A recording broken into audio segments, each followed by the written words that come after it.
Broadcasting live from WOYK's downtown York studios, this is York's local sports show. Talking local sports on York's local sports station. Welcome to Game Day with Game Time PA on Sports Radio 1350 WOYK.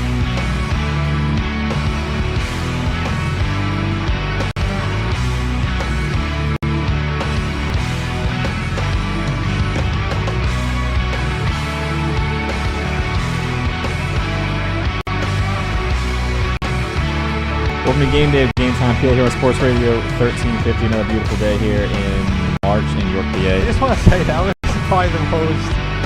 That was the most. I don't want to say fun, but we were just chatting and giggling like 2 seconds before we came on. Brandon's throwing the basketball around. That's how good we've gotten at this show. Like, we used to come in with like tons of notes, like ready to go. Now it's like, hey, you guys are on in 2 seconds. Okay, all right, cool. We got it. Yeah, we're good. It's like riding a bike. You know? Happy St. Patty's Day. Happy first day of March Madness. I don't count the first 4 games because that's all. Me neither. No. All nonsense. So happy March Madness.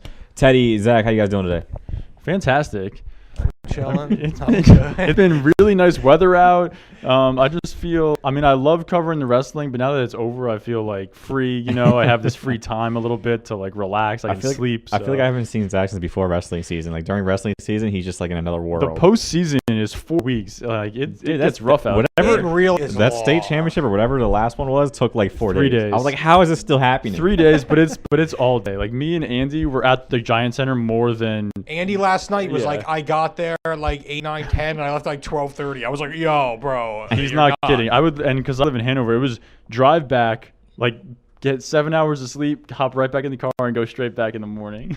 Yeah, like I remember I was reading Zach's tweets, and I was like, I thought this kid lost like 3 days ago. Like, how is he still in the championship round? I just want to say it was funny. He said that last night. It's like, isn't that like sports journalists? It's like, you're doing what you love to do, but you're sacrificing other aspects of your life to do it. Yeah, like sleep, food, a decent diet, all those things, exercise, like and like just like doing just like doing a normal person stuff. Like, I was watching wrestling for 30 straight hours. Exactly. Like, hey, did you see that Seton Hall Villanova game? Like, no, I was at States. Exactly. And then like every time we talk about the weather being nice, it's from inside. Like, oh, look outside, the weather's nice, but we're not actually out. It looks nice out. Yeah, and it's funny because the weather's so nice right now. Like, obviously with the winter sports, you're covering everything indoors.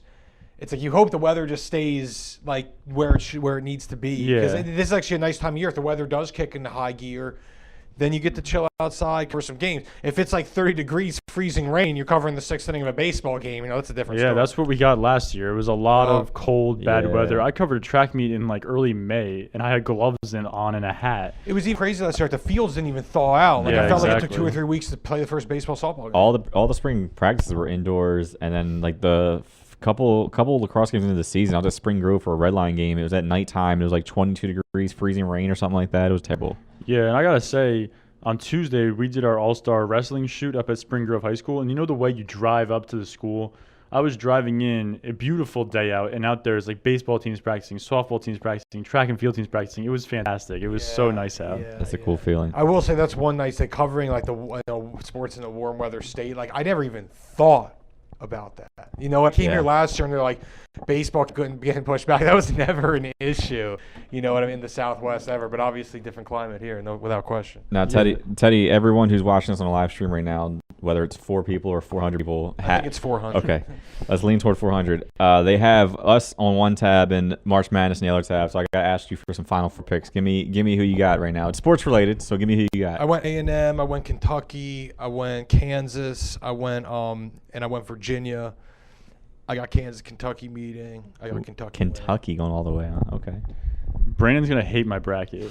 I just know he is. You got Nova? I've got Villanova, Duke. Yep, there you go. UNC, and Michigan State, with Michigan State going all the way. I have UNC, Michigan State in the Final Four. I have Maryland in the kind of East upsetting Kansas. And then I think I got Miami. No, Miami's in Maryland.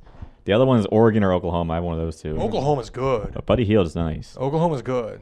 Do you have Maryland and Temple playing each other? Aren't they in the same region? No, I avoided that by saying that Miami beats Temple. So then Maryland beats Miami, and Maryland goes to the Final Four.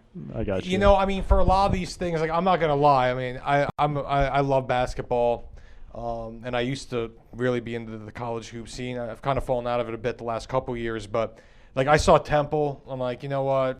hour and a half away, I'm picking them. I'm picking them to win a game. You know, I mean, you got to roll. Right. You got to do stuff like that. If they win the first round, they could play Nova. That's 2 Philly schools going head-to-head in the round of 32. I actually saw Nova cool. play this year. I saw them play Akron. They're a good team. Villanova's very good. Well, anyone looks good against Akron.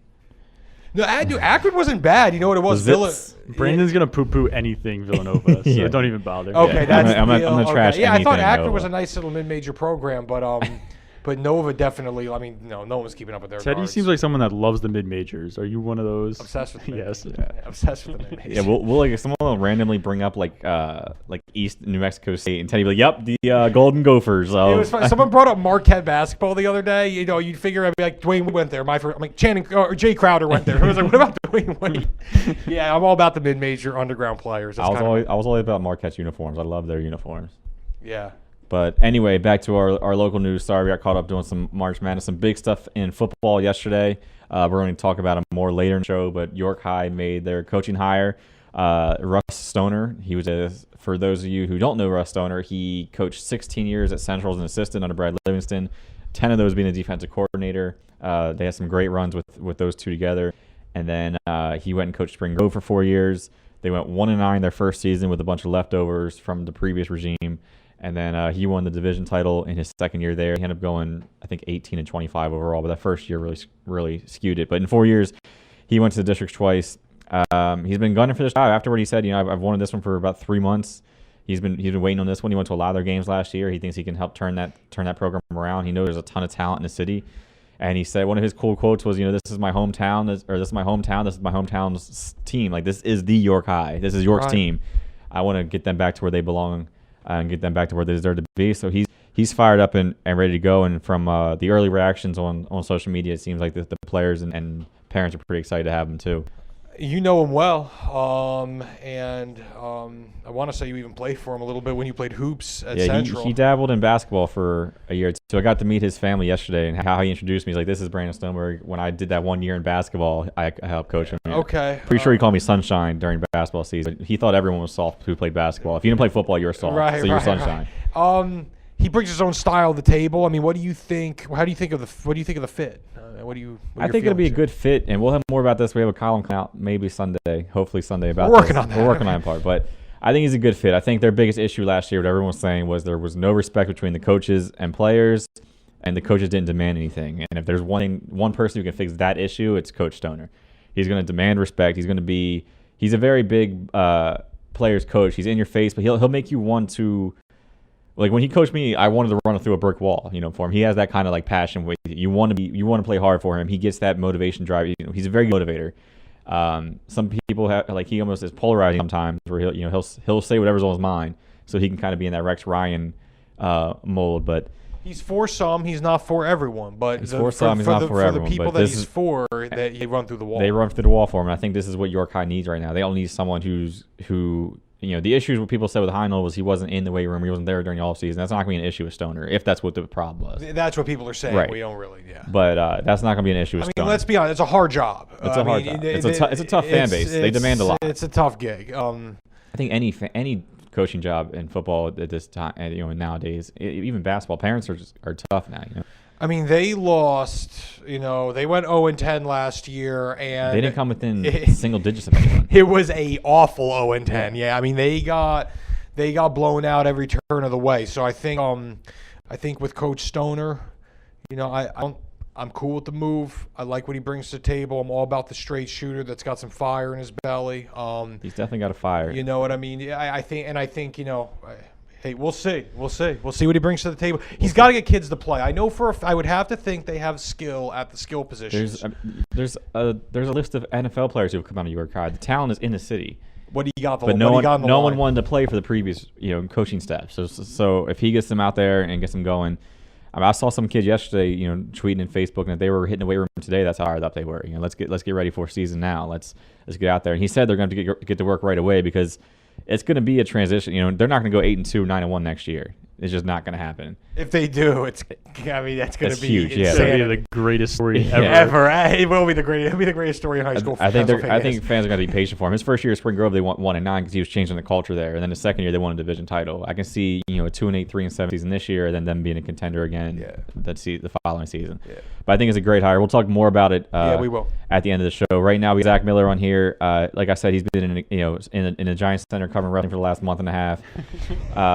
But he's got some some game balls, singlets, helmets, whatever you want to give out to the wrestlers. I don't know what else to call them other than game balls, but we're going to talk more wrestling in the next segment to wrap up the season. But I got game balls for the 6 York Adams area guys who medaled at states, and that's Ashton West from Bermudian Springs, Dakota Mackley from Eastern York, Gage Thomas from Southwestern. They all took 8th place. Nate Newberry from Biglerville earned 4th place. And then Dylan Chatterton from Central York and Dalton Rohrbaugh from Spring Grove both took bronze medals home. So congratulations to those 6 guys, and we'll talk a little more wrestling in the next segment. Yeah, we will. So overall, York Adams has a pretty decent showing at the Giants Center? Yeah, pretty decent showing with the medals. Same number of medals as last year. Good to see some kids get on the podium. But this was the first time since 2007 that there was no York Adams area guys in the finals.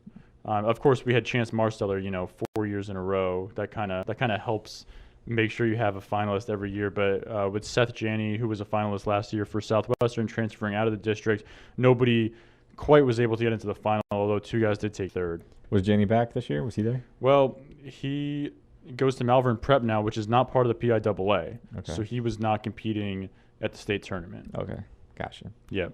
A little confusing. I didn't realize that either until a couple of weeks ago. Until the second week of the month-long tournament. I was like, how's Janney doing? All right, guys, we're going to wrap up the first segment. When we come back, like Zach said, we're going to wrap up all the wrestling talk. He's got a ton to talk about. We're going to finish that up. Then we're going to jump into some spring sports and then some Rush Stoner talk at the end. We'll see you after the break. Let's do it. Sure, the Revolution Baseball Club owns this radio station, but let me take a moment to reassure you. There's no gratuitous rooting for the hometown team. And the Revs have won this game! No hype. This crowd going crazy! We just give you unbiased calls Unbelievable! of every Revs game this season. This game's over! Nope. Swing and a miss! No homers here. It is gone! All right, maybe a little. And let the party begin! The Revolution plays here. The new Sports Radio 1350 WOYK. Waking up with the Zabe. The Steve Zabin Show. And we've got a Breathe Right strip controversy now heading into the Belmont. How come nobody in the annals of horse racing history thought to define whether or not you can wear a horsey Breathe Right strip? Isn't this the equivalent of a hood scoop on a car? Quarter panels are up 1/8 of an inch higher than mine. That allows for a little aerodynamic mess underneath the vehicle. Join me, Steve Zabin, mornings at 6 on Sports Radio 1350 WOYK. Looking for something cool to do this weekend? Come to the coolest place in town and learn to play hockey or figure skate at the York Ice Arena. The York Ice Arena offers a Learn to Skate program for skaters of all ages and abilities, directed by ISA and USFSA qualified instructors. Skating classes range from beginner to freestyle. Hockey classes cover the basics of the game. All classes include free skate rental and 5 free skating passes, so you can try out your new skills. And remember, the coolest place in town is also available for the coolest birthday party in town. Host your birthday bash in group spaces or with a private ice rental. Public skating at the York Ice Arena is available afternoons, evenings, and weekends. Skate for just $7 and rent your skates for just $3. Plus, you can save with discount pass books. Oh, and ask about gift cards and kids' prepaid debit cards. So if you're looking to learn something cool, come to the coolest place in town and learn to skate at the York Ice Arena. For more information and to register, go to yorkskate.com. Bill Raftery from CBS Sports, the man who gave us the expression, onions. I actually thought that onions meant you're slicing onions and you're making the other team or coach cry with a big shot. Well, it's about toughness. Okay. You know, it really is. So it has nothing to do with slicing onions. And I saw where you got criticized by one of the media critics that you shouldn't be saying onions because of what it means. Well, that's his interpretation. It's just, I just think it's just somebody that these kids respond in the most difficult of moments and step up, and it's something that will be chronicled the rest of their lives. And what's your wife say when you say, you know what, I say onions? I wish you had them. She said that she wishes you had onions? Patrick from 3. On Sports Radio 1350 WOYK. First in York, first in sports. At Northwestern Mutual, we take a disciplined and balanced approach to financial planning. Together, we'll help build your financial future on time-tested principles, not market trends, so you can take advantage of life's opportunities. To learn more, contact me, Dan McGarry, at my office on a square in York. Look for the blue awnings. Who's helping you build your financial future? The Northwestern Mutual Life Insurance Company, Milwaukee, Wisconsin. Your county, your teams. Sports Radio 1350 WOYK. First in York, first in sports.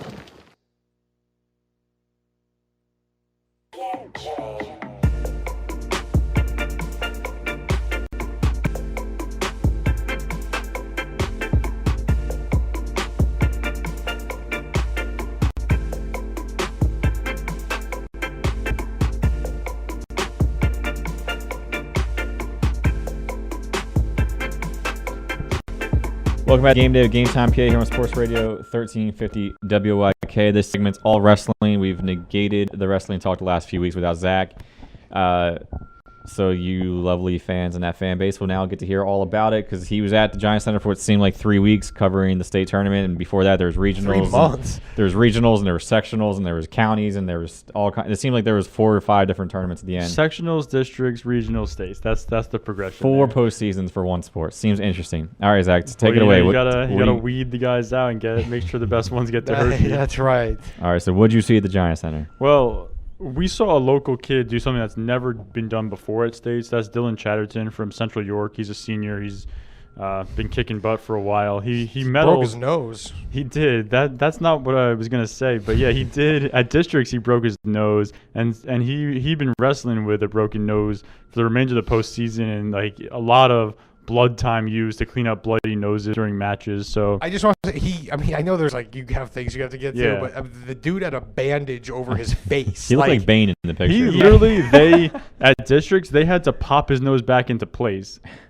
I gotta be honest with you, mad respect for that kid. Word up. He's my favorite athlete of the I'm gonna write a column on him for the yearbook tab. Go ahead. Yeah, no, they literally, it happened with 2 seconds left in his match. I think they were able to clean him up. He was able to go out for a second and just kind of finish that match out. Then they popped the nose back into place, and then he had to go back out there a little bit later to wrestle another match. So, yeah, definitely props to him. And here's what he did at States, though, that's never been done before.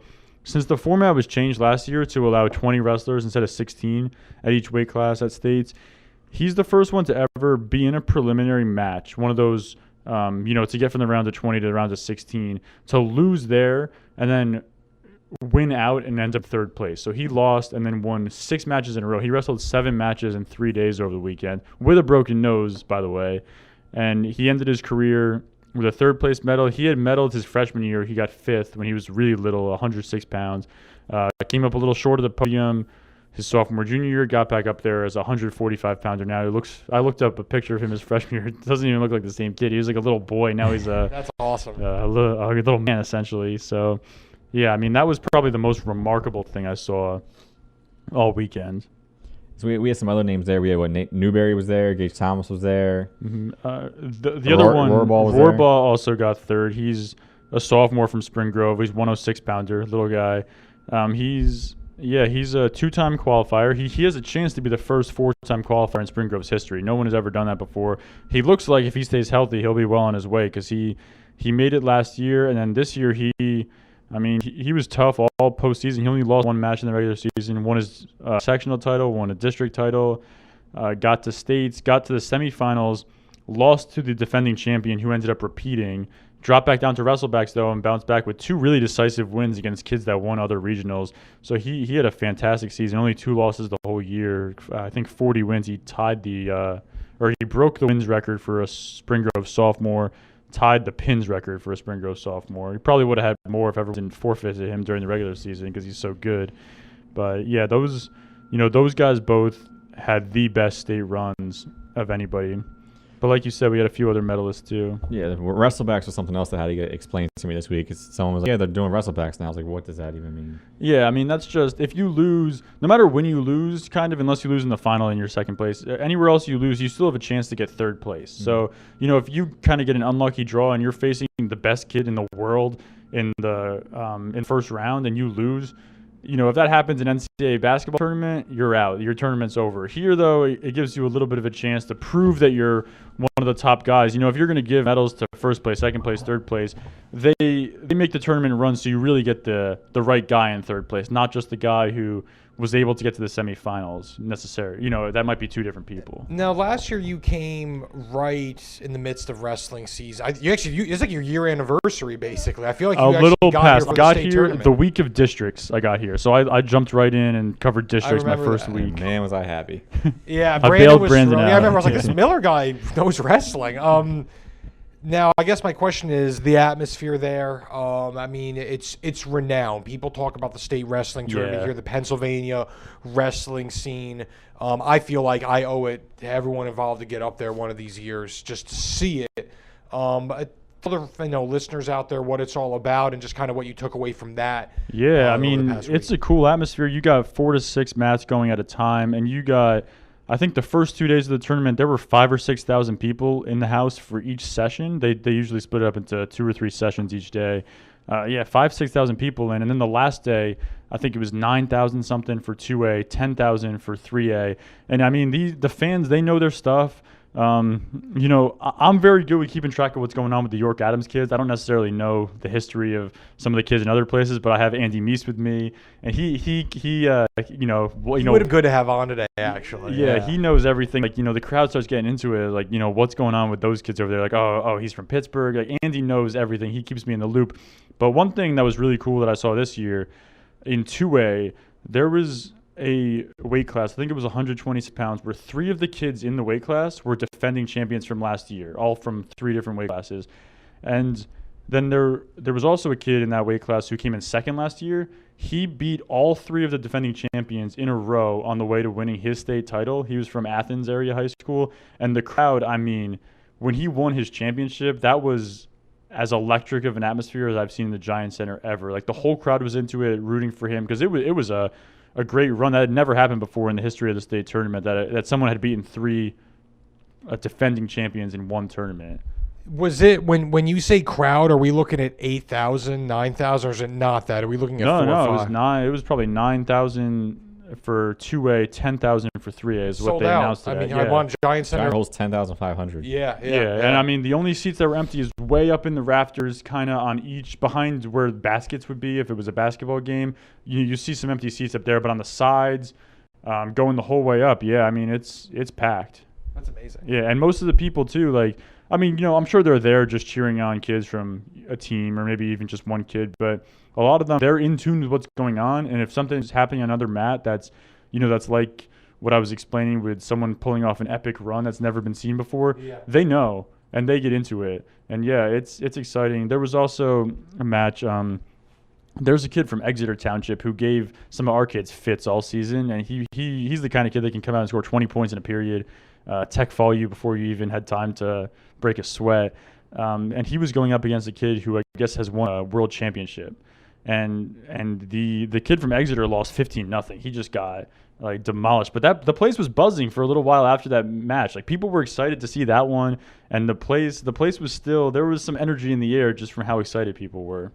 Getting back to our kids, was there anybody that kind of didn't live up to what you thought they were? Anybody that fell a little bit short of what you expected? I mean, there were some kids that got tough draws. Let's hear it. One specifically, Owen Worley from Southwestern. He's got more wins than anybody in Southwestern history. He's got 137 wins. He's been to states 3 times. He never medaled, and he, I guess a little bit of it is his fault for losing his first round match. But what ended up, the way the bracket shook out is because they randomly draw the matchups. There was a kid ranked 2nd in the country going against a kid ranked number 10 in the country in the quarterfinals. And so the way the bracket worked out was in WrestleBags, he had to face the loser of that match for a spot on the podium. And I mean, it didn't go well for him, as you might expect. So it was a tough draw, though, because if he was anywhere else in the bracket, he probably would have medaled. So, that's just some of the things you can't control. But, I mean, the kids who did medal, Ashton West from Bermudian Springs, Andy and I were talking, like, if you told us one kid from Bermudian Springs is going to medal this year, who do you think it is? He would have been our sixth guess. Like, he kind of flew under the radar all season. He was kind of playing junior, senior. He's a junior. Okay. I mean, he's good. He was good all year, but he was at sectionals, at districts. He was finishing third or fourth, where Scott Cooper from Biglerville was finishing second, and then Cooper ended up not making states, and West just kind of stuck out a few real close matches. Even the last one he won to get onto the podium, he won in double overtime. So he came. He was tough. He had a big gash on his cheek, I think, by the end of it, under his eye. He had a nice little year in football. Didn't he play some running back for them and have some good games, couple 100-yard games? I remember he's a good athlete. I think he had like tough kid. 250 yards against Fairfield and 5 touchdowns or something. That was probably his big highlight in football season.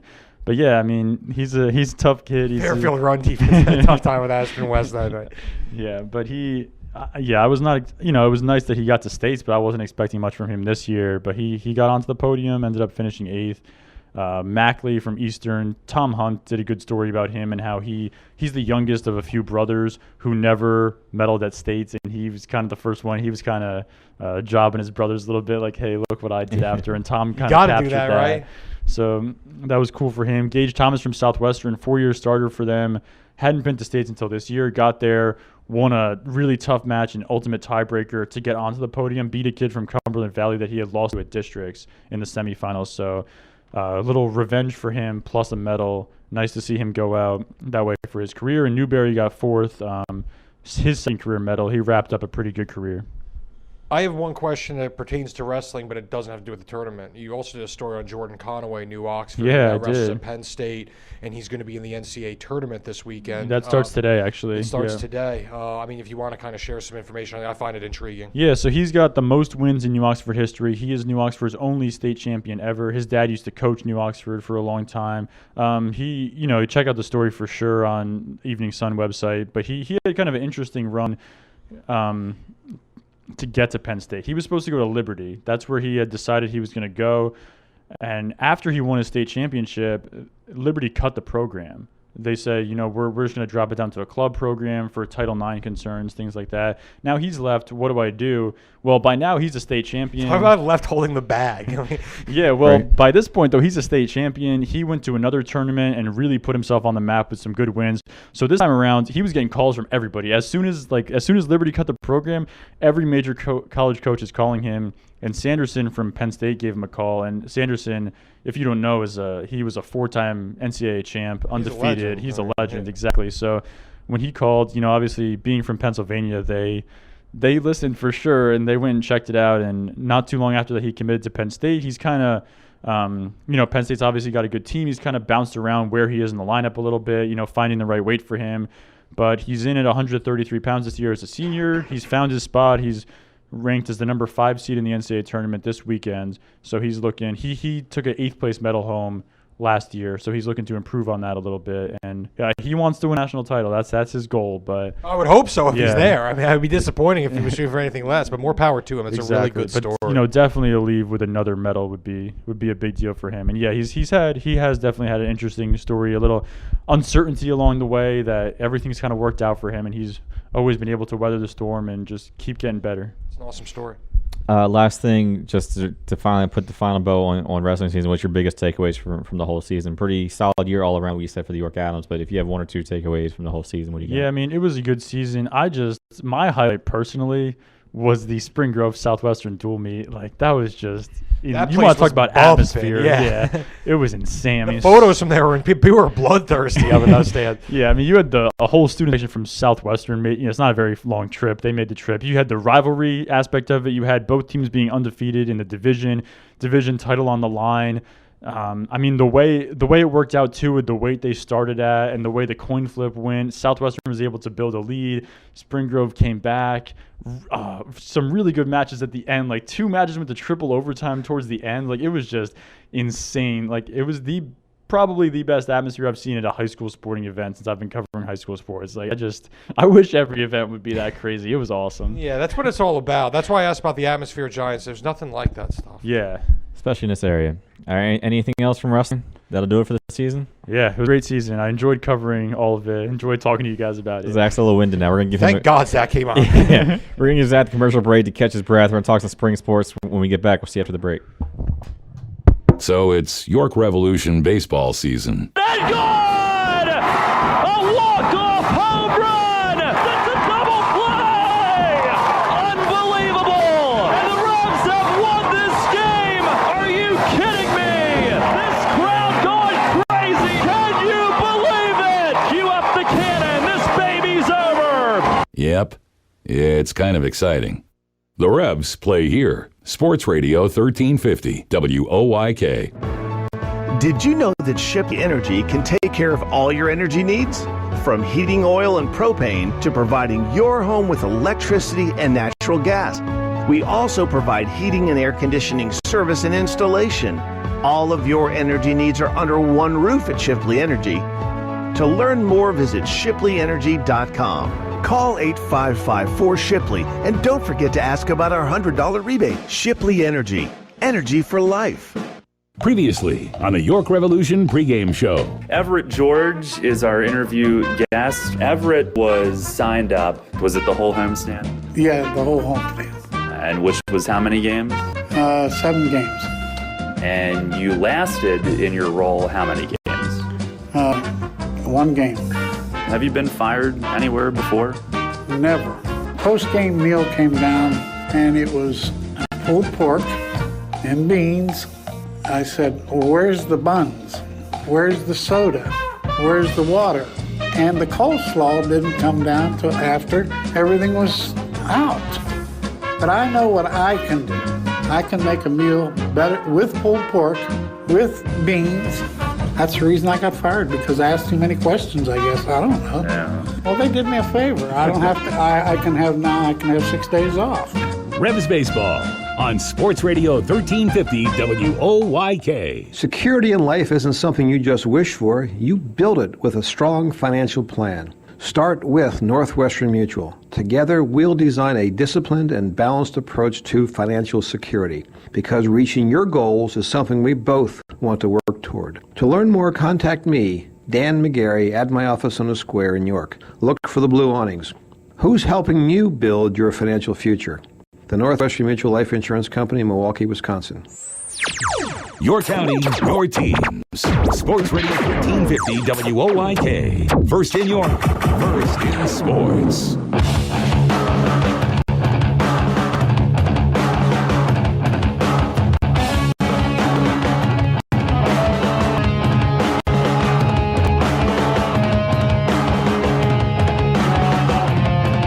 Welcome back to Game Day, GameTimePA Sports Radio 1350. Back from the break, we're talking spring sports now. We're going to dive into some baseball first, hit up some volleyball, some lacrosse, mention some other sports as well. We're basically going to give you some storylines to watch, some teams to watch, players to keep an eye on, maybe a few early predictions, all that jazz right there. First, Teddy, we're going to jump into your section really quick. Baseball is our first topic. West York's replacing a long-time successful coach over there with a guy named Scott Erickson, who I was hoping was the former Orioles great Scott Erickson. He is not that Scott Erickson. That's confused quite a few people. Yeah. He is not the Scott Erickson. I'll tell you right now, that would have been, if he was, I'm like, we've really undercovered that. Right. Or, I mean, if he brings a state title to West York, he'll be the Scott Erickson, and the other guy will be some footnote. Yeah, that's right. But go ahead, Teddy. What do you got? Well, I mean, to tell you the truth, Brandon, you guys have been doing homework on the preview. I wanted to kick it over to you guys for it to get your thoughts. It seemed like that Cherwinski, I mean, it goes up being said, they had a very good program there for a long time. They have a state title 2 years ago. They have a state title under him. And he clearly held it down, and it was a prominent program in this area. There isn't a ton of programs coming out of here that are winning state championships, particularly in a high-profile sport. Now they have to replace him. What is their team looking like coming back? What are they looking to bring to the table there? If I remember correctly, they have some I don't have my sheets or anything from me. If I remember correctly, they have a pretty good talent coming back. I know they had a pretty solid year last year. And this is West York. York. Yeah, I know some of their key guys though from last year. Some of the star names you recognize, like Kinnaman and Cash Gladfelter. He's having a heck of a year at Shippensburg already. Kinnaman got a legit D1 offer. Kinnaman's like playing NC State. Yeah. Yep. And so those guys aren't back. So it'll be interesting to see what they do. I'm sure there's talent that we don't even know about.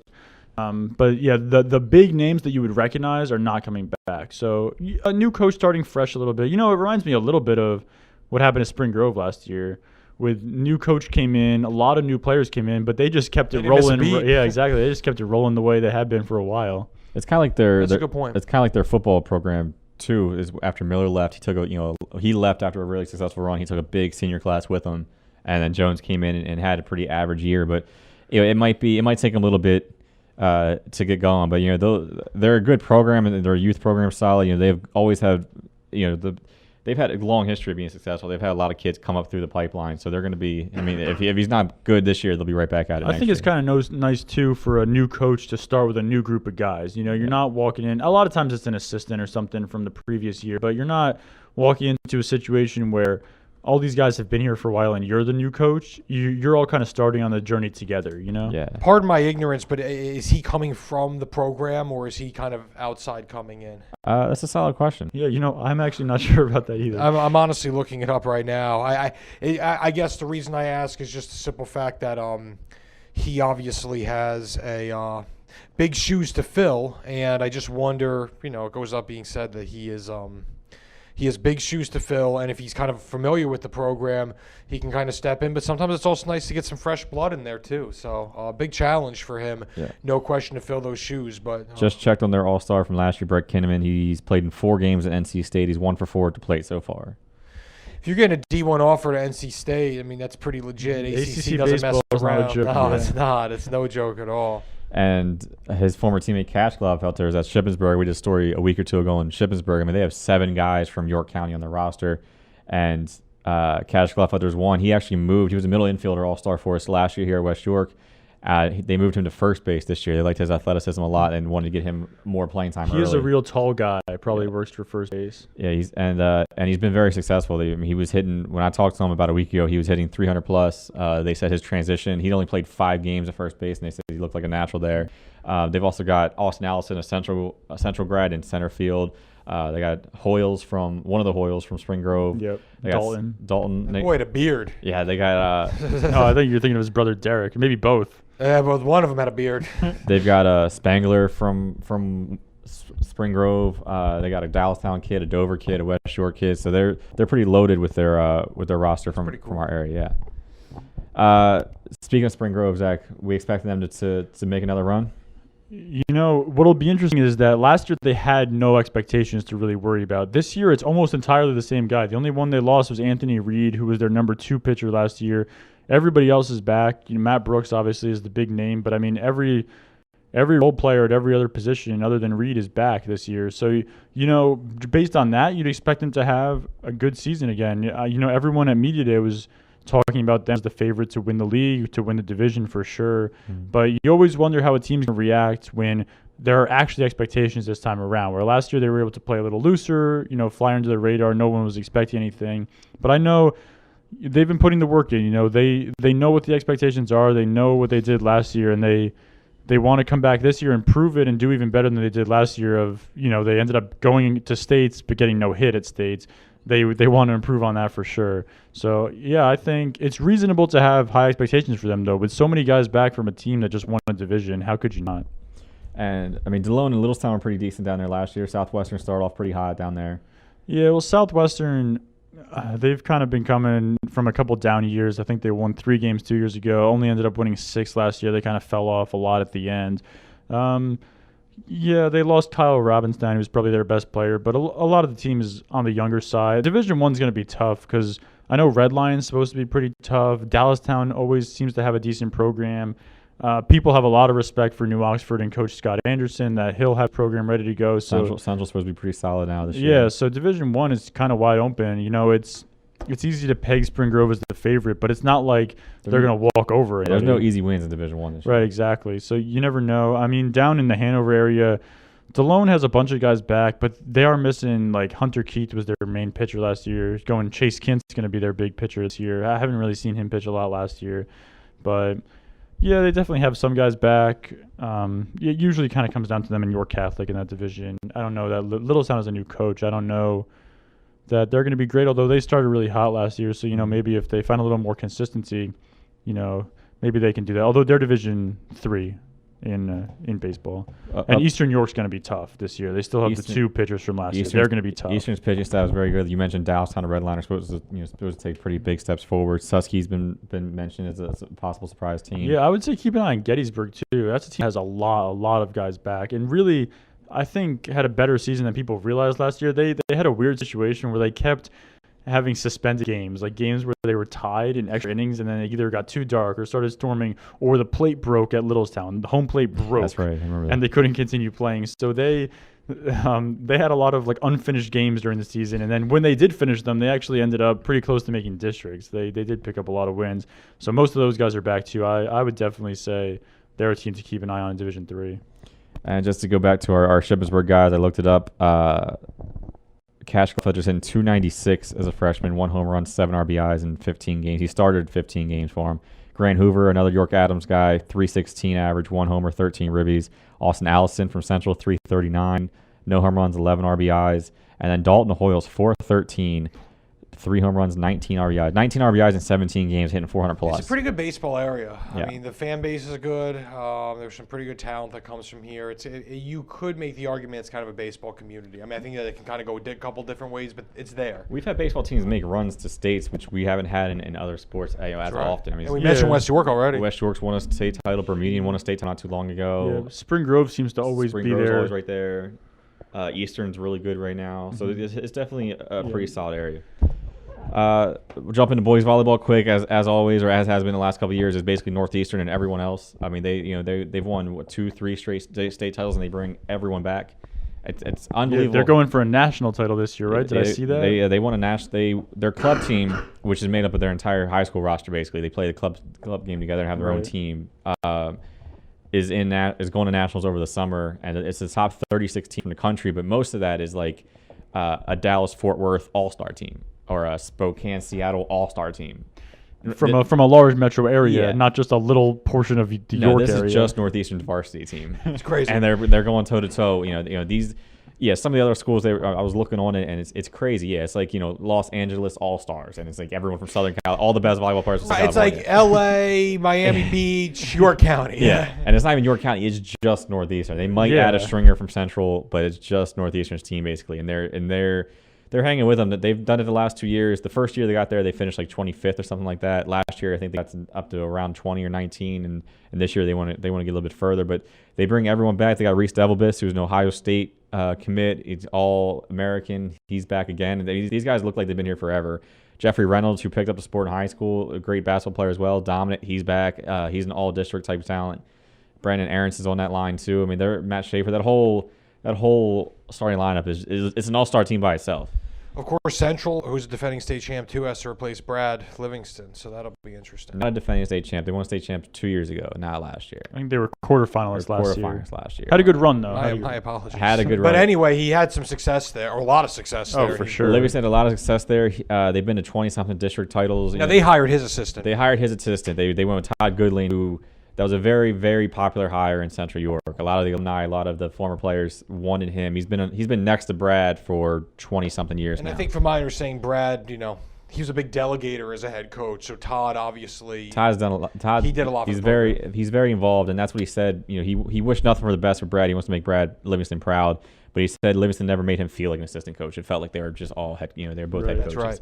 So there shouldn't be too much of a transition period. They've lost a lot of talent. It's going to be maybe a small step back year for them, but they're in good hands according to everyone that I've talked to. They'll definitely be good. There's some other teams. I think it was either Spring Grove or New Oxford supposed to take a decent step forward. I think Red Lion thinks they're pretty solid this year. Suburban's usually pretty solid. So Dallestown tends to have a good team. Tends to have a pretty good team. Those are some of the coaches' picks. I just kind of asked them, straw poll, who do you got? Sure. And those are some names that popped up. Cool.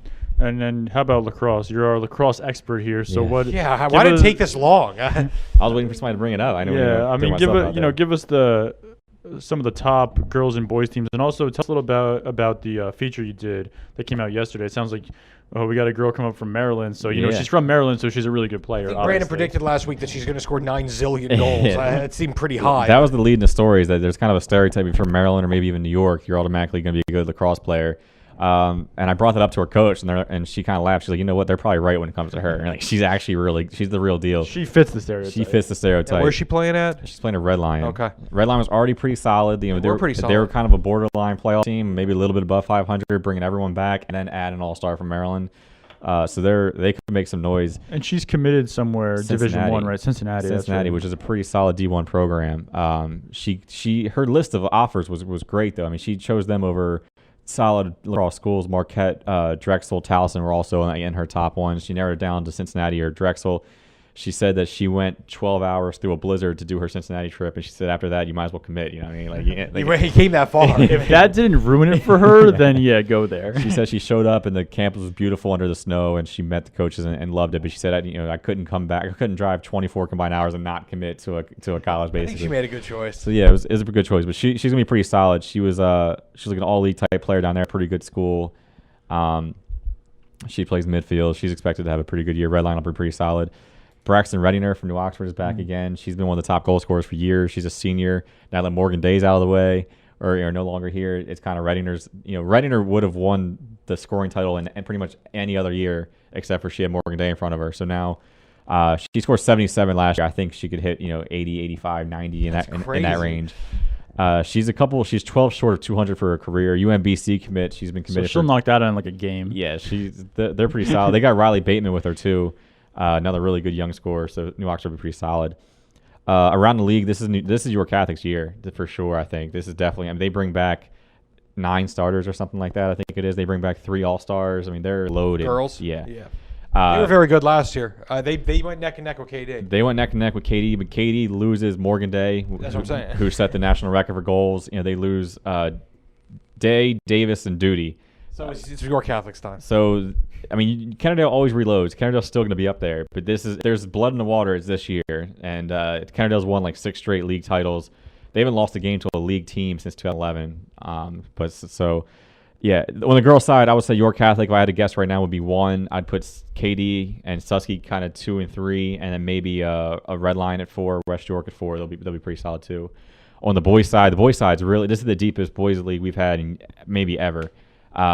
Normally in the York League, there's 1 or 2 good players here and there, which is kind of evidenced by the fact that our all-league team went and won a championship at State College in a tournament up there. But now we actually have solid teams, like solid full rosters. So there's a bunch of really good teams. Susky was one of the best teams last year. They added Anthony DeVincent, a really good goal scorer from Southwestern. He transferred to Susky right before the season started, so the rich get richer there. That's like a big free agent pickup for them, basically. Yeah, I remember that name from last year. Interesting. Yeah, he had a great year last year. It's like that great NFL player getting cut in training camp, and he goes to the team forced for It was a great veteran. Preseason. It was a great veteran pickup during training camp for Susky. Exactly. They're definitely going to be. Most people are kind of taking them 1. Red Line's going to be able to score in bunches. They've got Jack Gemmel and Sam Emig up front. Those are both 2 really, really good scorer, first-team All-Stars. Yeah, they were really good last year. They'll definitely be able to score. York Catholic is going to be able to score, but their defense is kind of the question mark. So their games are going to be like 17-16. I mean, they're going to give up a ton of goals, but they're going to be able to score a ton of goals. It's kind of to see what kind of balance they can strike up. Central can be a sleeper team. Spring Grove is a young, good team. They finished really strong last year with a young roster. They got some confidence coming in this year. West York won the league last year. They lose Player of the Year Hunter Betts, so we'll see how far of a step back they take. But yes, Spring Grove is a sleeper pick. York Catholic's kind of a sleeper. Suburban still got Colin Mailman. As long as you have one of the best players on the field, the Drexel commit, you got a chance to win. He fired that wiffle ball over my head at 110 miles per hour. Yeah, I'm gonna hang out with those guys. Him and a couple Susky players Saturday. We're gonna mess around with the GoPro and shoot around and see what we can come up with. But he's going to be one of the best players in the league. On the girl side, Braxton Reddinger is going to be the big time goal scorer. The league actually, the girl side has a ton of good defenders. Haley Martinez, Rachel Marshner, Mara Palangro. A lot of our best players in the league are on defense on the girl side, which is pretty different compared to most leagues. But yeah, that's kind of the quick rundown there. All right, I think we should wrap that up. We're starting to run out of time. Zach did wrestling, Brandon did lacrosse. Yeah, I mean, we're good. Teddy's got the rest. Yeah. We'll be back talking about Stoner after this. Looking for something cool to do this weekend? Come to the coolest place in town and learn to play hockey or figure skate at the York Ice Arena. The York Ice Arena offers a Learn to Skate program for skaters of all ages and abilities, directed by ISA and USFSA qualified instructors. Skating classes range from beginner to freestyle. Hockey classes cover the basics of the game. All classes include free skate rental and 5 free skating passes, so you can try out your new skills. And remember, the coolest place in town is also available for the coolest birthday party in town. Host your birthday bash in group spaces or with a private ice rental. Public skating at the York Ice Arena is available afternoons, evenings, and weekends. Skate for just $7 and rent your skates for just $3. Plus, you can save with discount pass books. Oh, and ask about gift cards and kids' prepaid debit cards. So if you're looking to learn something cool, come to the coolest place in town and learn to skate at the York Ice Arena. For more information and to register, go to yorkskate.com. Ah, spring is here. And Cannonball Charlie has his ammunition. Here he swings and hammers it. Watch this one go. It's a game winner. York Revolution baseball is back. It's deep. It is gone. A high drive deep down the left field line. It is gone. A walk-off. Take that. Every other team. The new Sports Radio 1350 WOYK. Waking up with the Zabe. The Steve Zabin Show. And we've got a breathe right strip controversy now heading into the Belmont. How come nobody in the annals of horse racing history thought to define whether or not you can wear a horsey breathe right strip? Isn't this the equivalent of a hood scoop on a car? Your quarter panels are up 1/8 of an inch higher than mine. That allows for a little aerodynamic mess underneath the vehicle. Join me, Steve Zabin, mornings at 6 on Sports Radio 1350 WOYK. The Dan Patrick Show would like to present Awkward Moments. What did Nolan Ryan do with the former First Lady? He went in, he was going for the kiss, she went for the hug, and he ended up sort of air kissing over her left shoulder. It's kind of like a cug. A kiss and a hug. I'm going to give you a cug. And now, Awkward Moments firsthand. He's Nolan Ryan, the Rangers president. I saw where you got caught between a hug and a kiss with the president's wife after you guys won the game. You weren't sure if you're supposed to hug or give her a kiss. Did you feel like it was one of those awkward moments after the win? Well, I didn't really look at it that way. I think we were all excited and just relieved that we finally got the right columns. I didn't know if Secret Service was stepping in there, though. Well, I can tell you, we had plenty of it last night. On Sports Radio 1350 WOYK. First in York, first in sports. Your teams all the time. York's only place for local sports. Sports Radio 1350 WOYK.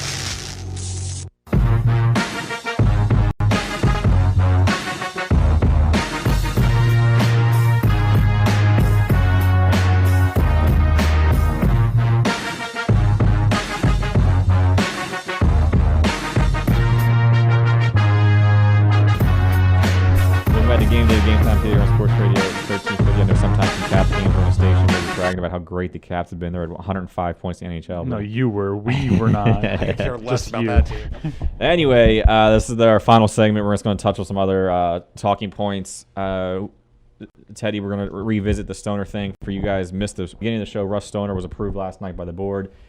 He agreed to the job the day before. They approved it last night with the board. Russ Stoner will take over as York High's football coach. And they've been, they're kind of late to the game. He's going to have to play catch up because other schools have done workouts and stuff like that, off-season workouts. York High didn't have a coach or an AD for a while there. They probably didn't, no offense, they probably didn't have many players either. I don't know if they had 40 kids on their team last year. No, their roster was pretty depleted, and their AD left, their basketball coach left, their football coach left. So there was no. The cupboard is bare. The cupboard's pretty bare. They had Stu Chris was doing their kind of interim work, trying to hold everything together, and he did a phenomenal job doing it. But Ron Kersey comes in as the new AD. He moves here in February. His first thing on the to-do list is find a football coach. He finds Russ Stoner, who applied months ago. That's who his pick is. Yeah, I got a question. So I never met Russ Stoner, but it sounds like he's a pretty intense guy. Yeah. And I know from what I understand, there's been some turmoil, at York High between, maybe parents and coaches, players. Definitely a little tumultuous situation. And in fairness, when you have a losing situation like that, that's well, it going doesn't to help, have, right? Yeah. I think the fans really wanted to change. They were over Right. the Sean Hall and Heinold thing. You can't go 17-44 and expect many people to stay on the bandwagon. Yeah, I just wonder if he's going to be able to come in with that personality. Is that going to make a tumultuous situation worse, or is it going to maybe be the kick it needs to kind of clear it up a little bit? And that might be overblown. We're making him sound like Bobby Knight, like he's throwing chairs out there. Like he took a year off, and he said it kind of humbled him. He said he's going to do some things differently now. But yeah, he's a very passionate person. He's also he's a great family person. He'll talk your ear off on the street. He's a great, very outgoing person, and he some parents didn't like the way I guess he ran things at Spring Grove. He ran them in a more upbeat college type practice, and he demands the most out of his players, and that can come off sometimes as a kind of a polarizing person. It's tough to be that guy in 2016. I mean, let's call it what it is. Coaching has changed, but I'll say this: if they improve, if they take steps forward, it doesn't even need to be monumental steps. If fans see rays of hope, they're fine. That's all he needs to worry about. You can be whatever really you want to be if you are winning and improving your team. And I just think that is really going to be, it goes without being said, that's going to be his big challenge. And it's going to be about getting some of the great athletes in that school to come out. Basketball, you can be a William Penn basketball program, and if you get 2, 3, 4 guys that can ball, you're going to have a team. Yeah. Football's different. You need to have 20's not even enough. And it starts in the trenches. Offensive line, defensive line, getting those grunt work guys up front that are going to mow people down. What are they going to bring out to that? You need 40 to 60 dudes. Yeah. You need that. You need players. I'm sure they have some receivers and some backs that can boogie, but they need guys in the trenches that are going to block and maul. That's what you need. We know they have athletes. I mean, their track team is full of athletes. Basketball too. The basketball team, and they're only. It was only right before Heinold got there. When Ortega was here, they were going 9-1, 10-0 every year. I mean, the talent's here. They have a list of guys who have played in the NFL come from York High.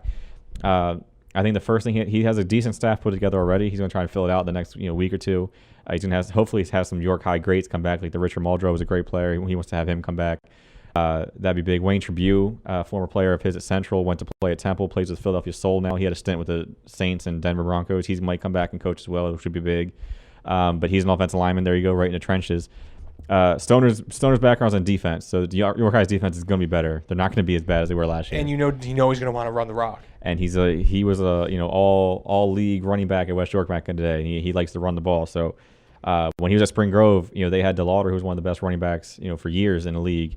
So he's going to bring fans. He's going to run the ball. He's going to bring a toughness that York High hasn't had in years. And I think that's what's going to be the biggest change. Well, it certainly is a talking point. I mean, yeah, it seems like a little bit of a risk reward thing to me. He maybe. If it doesn't go well, his personality, maybe causes issues. I don't know if he's maybe changed, but maybe you do need the strong personality to come in and fix things. You don't want a guy who's just run of the mill. That guy's not going to make any significant changes. Right, and that's kind of what people were saying Heinold was at the end. He wasn't a very, I guess, fiery type guy. But yeah, Stoner's going to demand it. I think he's going to bring a fire and kind of light up a spark in that program a little bit.